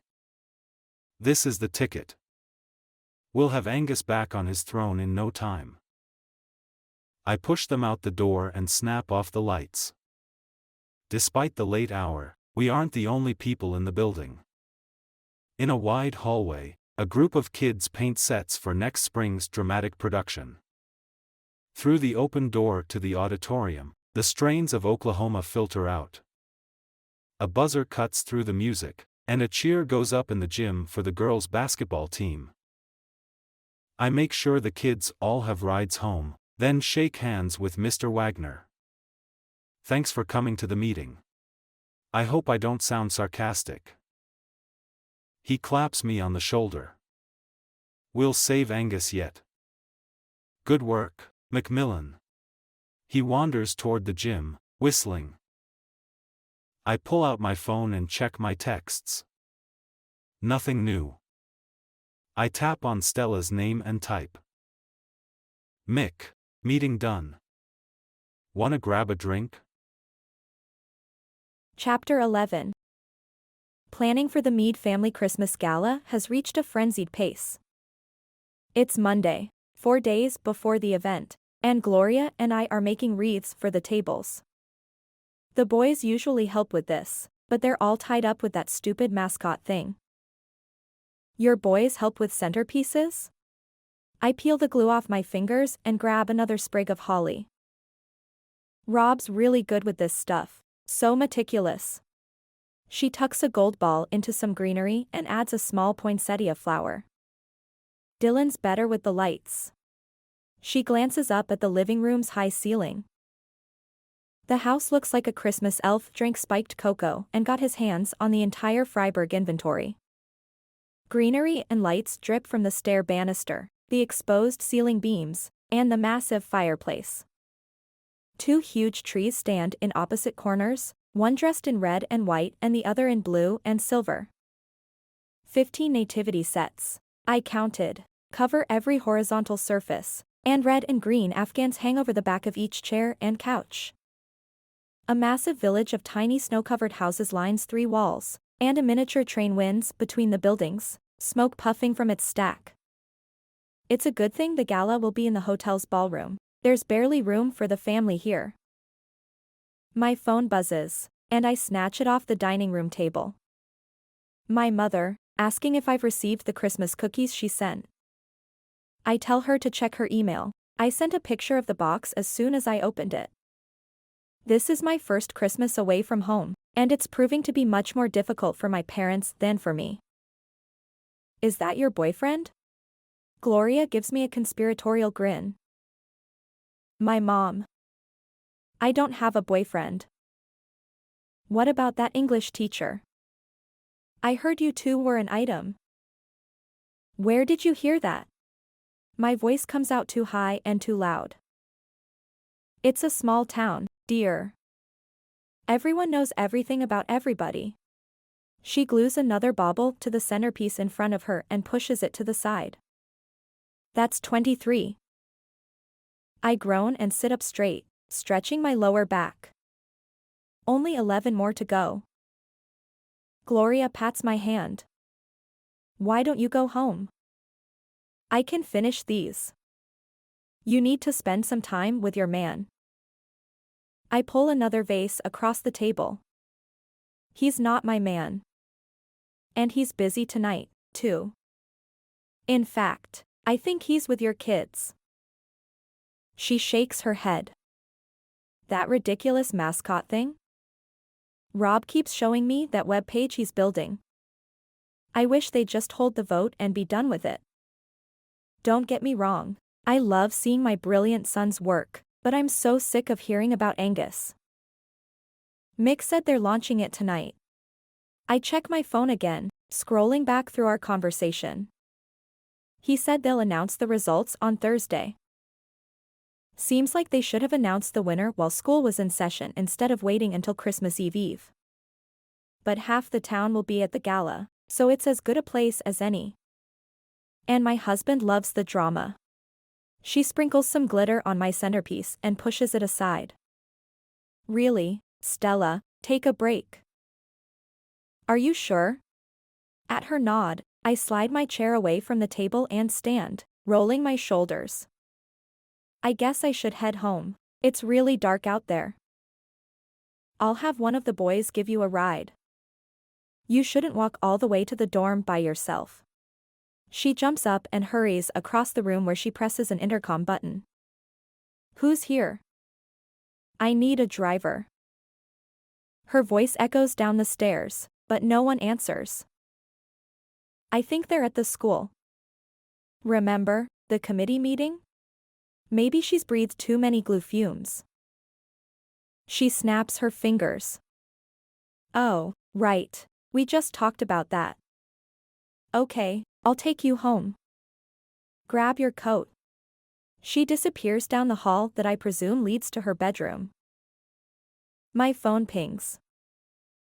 Mick, wanna grab a drink? We've texted this same question back and forth more times than I can count, but tonight I can actually say yes. Stella, pick me up at the Meads? Mick, wow. You're living fancy. See you in a few.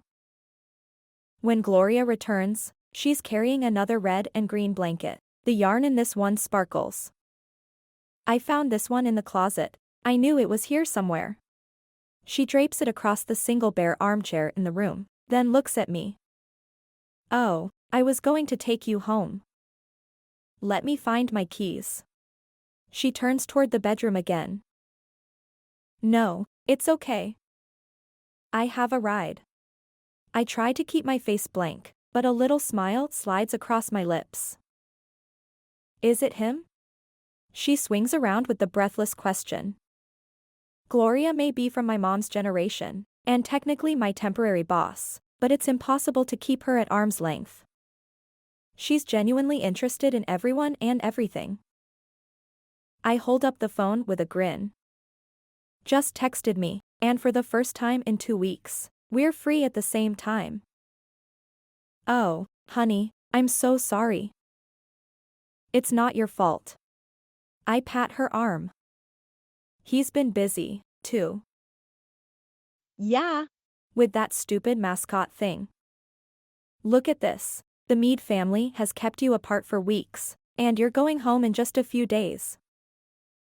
It's okay. I'm not sure spending more time with him would be a good idea anyway. I don't think I'm a long-distance relationship kind of girl. It's probably best that we don't get too close. As I say the words, I realize how true they are. Not only am I going back to Texas for spring term, but I have no idea where I'll get a job after I graduate. Starting a relationship now would be distracting and ultimately heartbreaking. Her eyes go big. Are you going to break it off tonight? I open my mouth, but nothing comes out. After a second, I swallow and try again. Maybe it doesn't matter. It's not like we're a couple. We haven't had any big relationship discussions. For all I know, he's dating 3 other women. We're just a couple of friends having a good time. I haven't heard about any other women, and if it's happening in Rotheberg, I'd know. You should probably make sure he's on the same page. My heart sinks. Yeah. You're right. Thanks, I think. She pats my arm. Anytime, dear. I wait inside the front door until Mick's car pulls up the long drive. The lights reflect off the falling snow, making the world look like a wonderland. I pull my coat a little tighter around my neck. He's here. See you tomorrow. She peers over my shoulder, peeking through the tall, narrow window beside the door. Didn't your mama teach you to make him come inside? I laugh. Of course she did. But. No buts. You wait for him to park the car and ring the bell. Young men need to be trained. If not for you, then for the next girl. She pulls me away from the window. When the doorbell rings, Gloria holds up a finger. She counts silently to 5, and when all her fingers are aloft, she points at the door. Have a good time, dear. See you tomorrow. Impulsively, I throw my arms around her and squeeze. She hugs me back, then sends me on my way with a little slap to my hip. Just like my mama. When I open the door, Mick grins. Red and white lights twinkle over his head, reflecting off the snowflakes dusting his auburn hair. Without a word, he takes my hand and dances me toward the car. My heart soars as we spin across the magical driveway. When he opens the car door, heat wafts out, melting the snow on my cheeks. He tucks my coat in and slams the door, then gets in and restarts the engine. Do you want to go into town or back to the cafe? I wipe away the melted snow, like tears. Gloria was right, my reaction to his arrival has proven that. I need to make sure we're on the same page. We need to talk. Chapter 12. My heart sinks. Those words are never good. I take a deep breath. Here, or somewhere else? She glances at the house and turns back to me. Why don't you drive to the dorm? I blink at her, my mind going blank. I drove out here to spend some time with her, and she wants me to take her home? Shoving down the hurt, I release the parking brake and put the car into gear. Sure. She bites her lip but doesn't say anything. A few minutes later, I park behind the hotel. The staff dormitory stands beyond a thicket of pine trees, far enough from the hotel that the noise of the occasional staff party won't bother the guests. A narrow path winds through the trees. I walked Stella home along that path after our dance date. The building is mostly dark. Only a handful of people live here in the winter. It's primarily used in the summer when they bring in dozens of college students to work in the restaurants, hotel, golf courses, swimming pools, and other recreational areas. The ranch isn't a big destination in the winter, and most of the permanent staff live in Rotheberg. I shift in my seat, settling my shoulder against the door. What's up? She picks at her coat, not making eye contact. You know I'm going back to Houston after the Christmas gala. Yeah. My stomach clenches. I hardly know her, but we clicked so fast. Everything about Stella is perfect. But here comes the brush off. I don't think I can do the long-distance thing. The words come out in a tumble. You only have 1 semester left, right? Stupid, desperate words. Hold it together, Macmillan. But after that. She turns, her eyes shimmering in the faint lamplight. There aren't any jobs for me here. I asked Ms. Stevens this week. The full-time positions are all full, and no one is expected to leave anytime soon. This is a small community, they know these things. But. She puts a finger to my lips. I thought we could just have fun for a while, but that's not working for me. There's something about you, I can't keep it light and casual. My heart goes into high gear. I feel that way, too. Doesn't that mean we should try to make it work? But it won't. She wraps her arms around herself and looks out the fogging windshield. What if I get a job in California? Or Florida? Are you going to leave Rotheberg? We don't even know each other well enough to have this conversation. We have time to figure that out. No, we don't. I have less than a week here. It's better this way. No one wants a broken heart. She turns toward me again. I've had a wonderful time, but I can't do this anymore. Thanks for the dances. She leans forward and kisses my cheek. My eyes close, and the thud of the car door slamming feels like the end of the world. I park my car behind the lonely Goatherd pub and stomp up the steps to my apartment above. I don't remember the drive home. Somewhere along the way, my dejection turned to anger. How could she make me drive all the way out to the ranch just to drive her home and then dump me? I have better things to do with my time. Not only that, I pushed back my flight for her.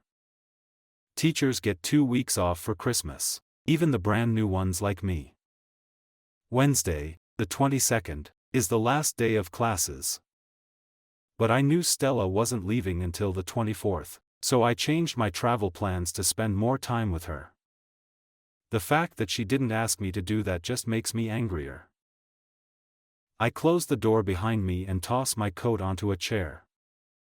Then I grab a beer from the fridge and slump onto the couch. When my cell phone rings, I jump in surprise. The number is unfamiliar, but I answer anyway. Hello? Is this Michael Macmillan? Yes. This is Eric Mead. I sit up a little straighter, as if he can see me. Hello, Mr. Mead. What can I do for you? I'm sorry to bother you at home, but I just wanted to thank you for your excellent work on the mascot committee. The voting site is up and running. Rob just showed me the current results. Visigoths is in the lead, with a strong write-in vote for the Highlander. Of course, if Angus wins, we'll take the first runner-up. He sounds apologetic. Thanks to Wagner, everyone thinks I'm either wildly pro-Angus or violently opposed to him. I'm glad it's all working out. I wait for him to say something else, but he doesn't. Has the board agreed to accept the winning vote? That was the formal decision. As long as it isn't Angus. He chuckles. I'm sorry we saddled you with Rolf, but you seem to have handled him well. It wasn't a dream job, but it wasn't so bad. He laughs again. Either way, well done. We'll see you at the party on Thursday, right? At the gala thing. Yeah, I'm not sure. I don't want to see Stella again. Come, Mr. Macmillan, we'll announce the winner there, and you deserve to be recognized for your work. Unless you'll be out of town. I consider lying, but this is a small town, and someone is bound to see me at the airport on Friday. No, sir, I leave on the 24th. I'll be there. I thank him for his call and hang up. I finish my beer and turn on the television. I consider a second beer, but tomorrow is a school day. Just 2 more days of work, and the gala, before I can head home to Wisconsin.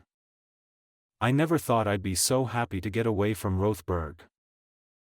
Thursday evening, I arrive at the hotel a few minutes late. Okay, I'm a lot of minutes late. I really don't want to be here, but both Mr. Meade and Mrs. Ryan made it very clear this would be a good place to be seen. That sounds like a short step away from your job depends on it. Because I'm late, I have to park at the far end of the lot. Seeing the lights of the employee dorms makes my heart ache a bit, but I suck it up and turn my back. The cold bites through my blazer and dress pants. I consider pulling my parka over top, but I don't want to have to keep track of it inside. The front entrance sparkles with white twinkle lights. Icicle-style lights drip from the slanted roof. Every window and door is outlined in glowing white. A thick layer of new snow covers the grass, but the sidewalks glisten damply in the light. Either someone just shoveled, or they have heat coils under the cement. Or both. Inside, a woman behind the reception desk directs me past the massive fireplace to the ballroom. I bypass the coat check and slink into the throngs. Scores of smartly dressed guests mingle, some sitting at small round tables, others clustered in chattering groups. I exchange nods with the cantankerous Mr. Wagner and wave at Ms. Bowles. I find Rachel near the stage, chatting with a short, vivacious woman. Gloria, this is Michael Macmillan. He teaches language arts. Mick, this is Gloria Meade. I shake hands with the older woman. It's nice to meet you, Mrs. Meade. I've been working with your sons on the mascot thing. Please, call me Gloria. The boys tell me you're a Kerouac fan. Her eyes twinkle, as if she knows she's poking a bear. Rachel smirks. My ire instantly rises, but I rein it in. I think the boys misunderstood. Or misrepresented. Kerouac is an irresponsible misogynist. Gloria makes a wildly disappointed face. That's it? I was hoping for some drama. A classic Mac rant is what they called it. I chuckle. I save those for the writers I like. I can't be bothered to rant about Kerouac. Now get me started on Thoreau or Poe's The Raven. Rachel breaks in. Don't, please. Gloria laughs, holding up both hands in surrender. Unfortunately, we have an important announcement to make, so your rant will have to wait. She waves at someone behind me, then turns toward the steps to the stage. She stops, 1 foot on the bottom stair. Have you seen Stella? She looks amazing tonight. Pain squeezes my chest as if my lungs have been clamped in a vice. I suck in a strangled breath, ignoring whatever Rachel is mumbling as I scan the room for Stella's blonde head. I find her at the center of a group of sleek-looking young men. A pang of jealousy spears through me before I recognize them: Dylan, Rob, and Brandon. Even though they're much too young for her, the green-eyed monster won't be banished. Excuse me. I leave Rachel standing alone in the corner as I make a beeline for the group. Before I reach them, a male voice booms through the loudspeakers. Welcome, everyone. Thank you for joining us tonight. And Merry Christmas. On stage, Eric Meade stretches his arms wide. People echo his words back. The man's speech fades out as I pause behind Rob to stare at Stella. She wears a gold gown with a tight top and a full skirt. Gilded flowers sparkle in the curls piled on her head. She takes my breath away. Up on stage. Mead claps, and the crowd joins in. Come on, Mr. Mack. Dylan Mead grabs my arm and hustles me past Stella. I catch a glimpse of her big, blue eyes, wide with surprise, before Brandon closes in on my other side and the two boys steer me toward the stage. What's going on? I hiss. Weren't you listening? Brandon asks. He was too busy ogling Miss Stella. Dylan speaks past me as if I don't exist. I'm still your teacher, so watch it. I shake free of their hands when we reach the steps. Wagner and Elaine Sartori stand beside Mead, so he must have invited the mascot committee to join him. I follow the teens and stand behind them. Mead waves a hand at us. Let's thank these fine folks for organizing the vote. The school board voted last week to accept the word of the people on this, as long as it isn't anything offensive. He glares at Wagner, then pulls his younger son forward. And now, Rob will tell us who's won. Thanks, Dad. I mean, Mr. Mead. A chuckle goes around the room, and Rob flushes and clears his throat. Maybe my brother, Dylan, would be better. He turns and gives the older boy a pleading look. Dylan makes go-on motions. Rob's jaw clenches, and his eyes glare daggers. Dylan huffs a dramatic sigh and steps forward to take the mic from the stand. Hi everyone. I'm Dylan. My brother Rob and I were on the committee to rename the Highlander something else, or CRHSE. He grins like a maniac, and the audience laughs again. He points at each of us as he introduces us. We also had Elaine, Brandon, and Celia. Plus Mr. Mack and Mr. Wagner. The school board gave us 4 names to choose from: Cougars, Ranchers, Visigoths, and Trout. He pauses after each name to give constituents time to cheer. The Cougars and Visigoths get a smattering of applause. Ranchers elicits one loud whoop and a laugh in response. The Trout get crickets. Dylan goes on. We also included a write-in. My brother Rob built the website, and the school board approved it. Voting concluded at 6 tonight, and we printed out the totals. His lips twitch as if he's attempting to hide a smirk. He pulls a piece of paper out of his pocket with a flourish and hands it to his brother. So, Rob, tell us who won. Dylan holds the mic away from his mouth to whisper something to his younger brother, then sticks the pickup in front of Rob's face. Rob swallows. Let's see.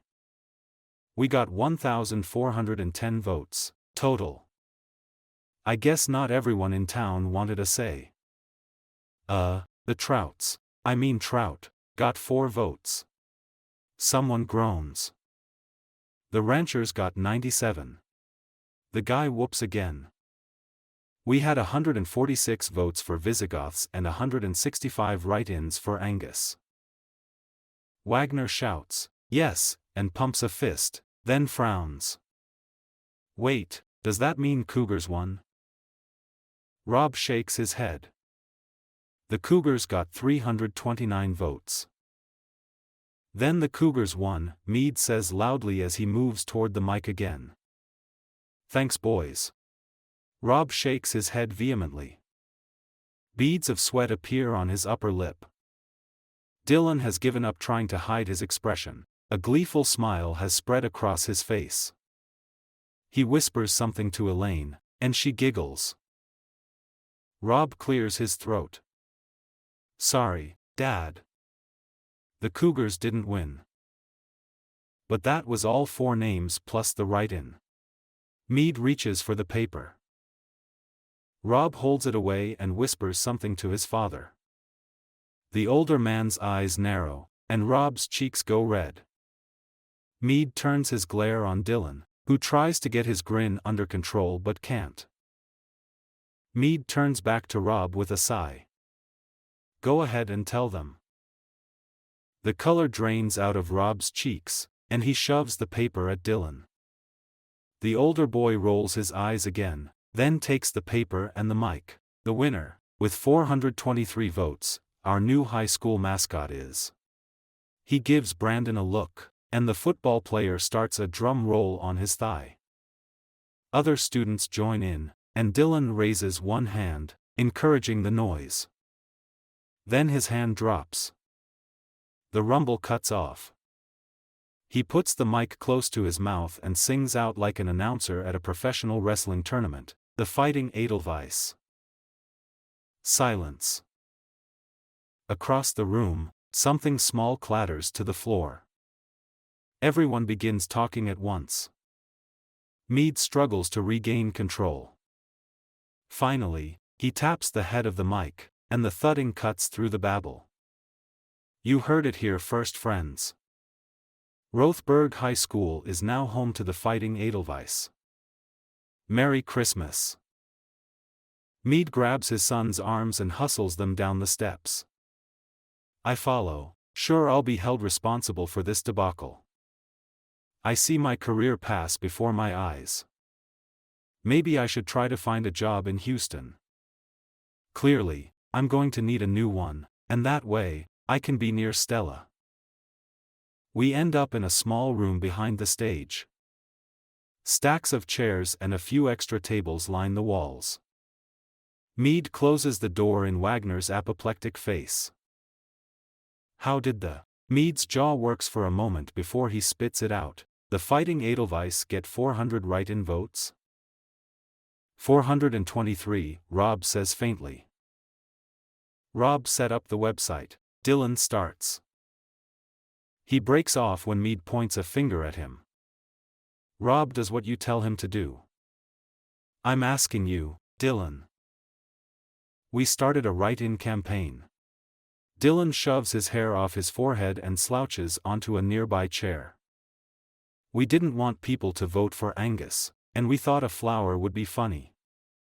There's no way you're going to let us call the team Edelweiss, so we can just declare the Cougars the winner, and I just said the school board agreed to accept the vote. You've just renamed the school mascot.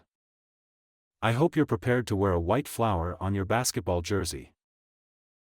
No, Dylan jumps up from his chair. It was a joke. To show how stupid this whole thing is. I mean, I get the Native American thing, but no one cares if we're the Highlanders. We picked the most ridiculous, inoffensive thing we could think of. To prove a point. If you take political correctness too far, you end up with something lame. Mead crosses his arms over his chest. Who's we? Dylan hunches a shoulder. Me, Rob. Rob shakes his head. I didn't want to. You didn't have to build the website. Dylan turns to his father. You have to see his Edelweiss website. It's a thing of beauty. He slaps his brother's shoulder, and the taller boy staggers. Mead turns to me. What about you, Macmillan? Were you in on this? I open my mouth, but he turns back to his sons. Obviously not. You realize you could have destroyed Mr. Macmillan's career? The boys stare at me, like deer in headlights. Finally, Dylan speaks. We wouldn't do that to him. We like you, Mr. Mac. Dad, it's not his fault. I think I know my sons well enough to realize that. I won't blame Mr. Macmillan for your pig-headedness. Hopefully, the rest of the board agrees. Mead raises an eyebrow at me. The question is, what do we do about it? I shrug. I'd like to see Dylan wearing an Edelweiss jersey. Mead laughs. Chapter 13. I watch the doorway Mick disappeared through from the corner of my eye, pretending I don't care what's happening to him. Wagner makes his way through the crowd, muttering and gesticulating. I slip closer, but it doesn't take stealth to hear what he's saying. This is a travesty. I say we throw out the vote and go back to the Highlander. At least he isn't advocating firing Mick. The people around him don't seem to care either way. The door behind the stage opens, and Mr. Meade exits, followed by his boys and Mick. The teens disappear into the throng, but Mick follows the older man to the foot of the stairs. They hold a short conversation, then Mr. Meade mounts the stage. The crowd quiets. Obviously everyone else was watching as closely as I. Hi, folks. Sorry to interrupt the festivities again, but it looks like you were waiting to hear the outcome. Let's hear it, Meade, someone hollers. Mr. Meade holds up a hand. I need to discuss this with the rest of the board. He looks around the room, his eyes snagging here and there as he meets the gaze of other board members. It appears my sons were involved in a campaign to promote Edelweiss as the school mascot. Since my son Dylan is the captain of the basketball team, my personal inclination is to let the vote stand and let the boy wear the Edelweiss for the season. We can revisit the name after basketball season. Most of the adults laugh. A groan goes up, primarily from the tallest and youngest members of the group, basketball players. Babbling breaks out, with most of the noise sounding positive. Mr. Meade holds up his hands, and the room quiets again. Anyway, that's my proposal. The board will discuss it, and we'll let you know. Enjoy the rest of your evening. He descends from the stage, says something to Mick, and claps him on the shoulder, then melts into the crowd. I turn away before Mick sees me watching. Or I try, but I'm not quite fast enough. He catches my eye and heads straight for me. As he approaches, I decide to go on the offensive. You dodged a bullet. He nods. Those scoundrels could have gotten me fired. You think the board would have believed you were behind it? Not really, but the kids think they almost got me fired, so I've got some leverage. His lips twitch. That'll last me until the next big assignment. Not if you keep calling them scoundrels. What are you, 100 years old? I'm a literature teacher. We use archaic words sometimes. His grin fades. Listen, Stella, I know we haven't known each other very long, and you're going back to Houston. He takes a deep breath. I love it here, but it won't be the same without you. I feel like I should take a chance, do something outrageous. I take a half step back. Outrageous? My heart pounds.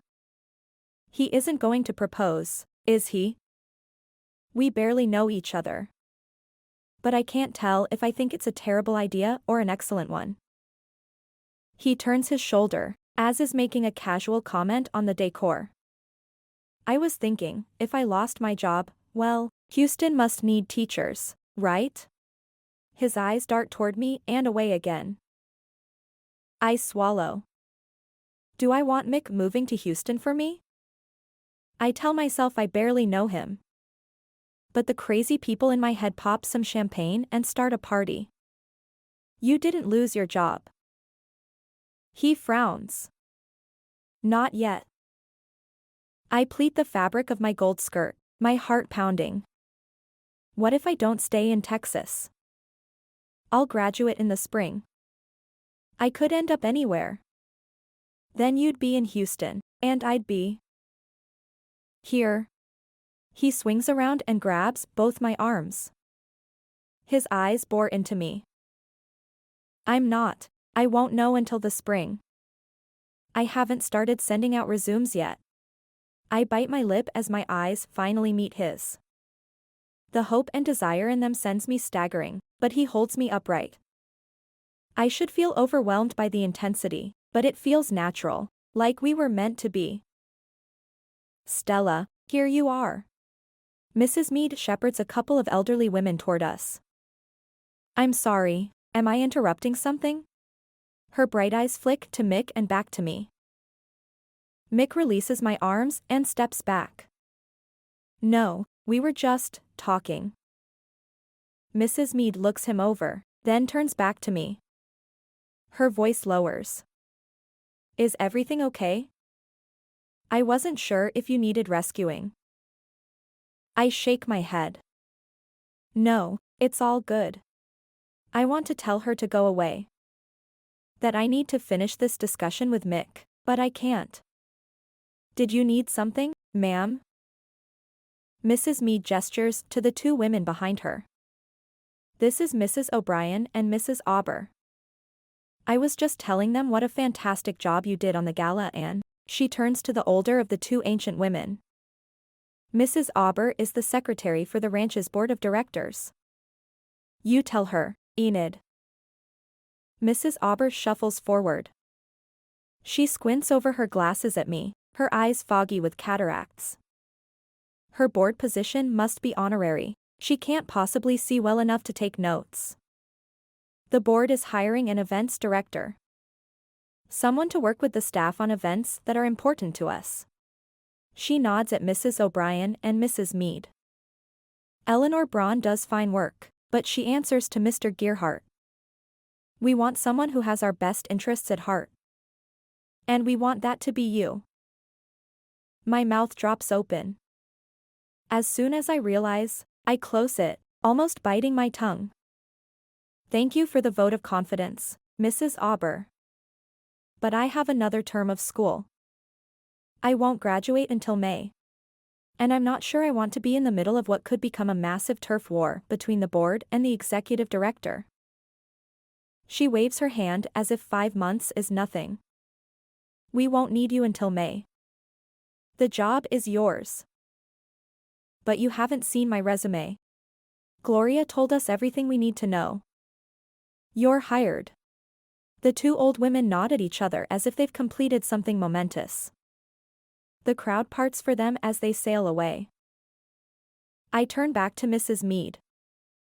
I don't know. She holds up a hand. You don't have to decide anything right now. But I wanted you to know. She gives Mick a stern look, then turns back to me. If you want to come back here, you have a place. She pats my arm and disappears in the other women's wake. Mick and I stand side by side, not looking at each other. The crowd swirls around us. Christmas music tinkles in the background. I bite my lip, watching the people but not really seeing them. Finally, I turn to the man at my side. That was unexpected. He turns to face me. I guess maybe I don't want to move to Houston after all. His lips press together, and he looks away, then swings back to me. Sorry. I don't want. I'm not crazy. We barely know each other, and I'm sure you're not ready to commit your life to a guy you just met. But, he pauses. I hold my breath. He's right. Objectively, making a major life decision based on a few weeks of casual dating is insane. But my heart wants me to yell, yes. I commit.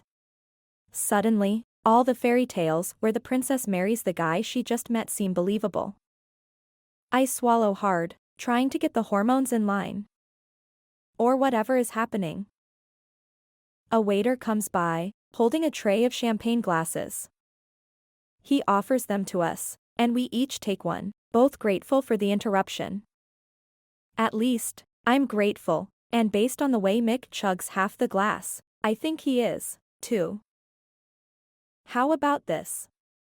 He sets his glass on a nearby table and takes my free hand. His strong, warm fingers wrap around my cold ones. Let's see what happens. We'll stay in touch, and if it still seems like a good idea in the spring, you can move up here. No strings attached. I squeeze his hand. If I take the job, it's so we can get to know each other better, not because I'm expecting you to propose. My cheeks go hot. I mean, you might have a girlfriend by then. He chokes out a strangled chuckle. Rotheberg is a pretty small town. There aren't a lot of women my age here. Besides, his eyes bore into mine again. There isn't going to be anyone else. I know. The force of his certainty doesn't hit me like a freight train. It wraps around me like a warm blanket. He's right. This is it. He's the one. But no way I'm going to admit that this early in a relationship.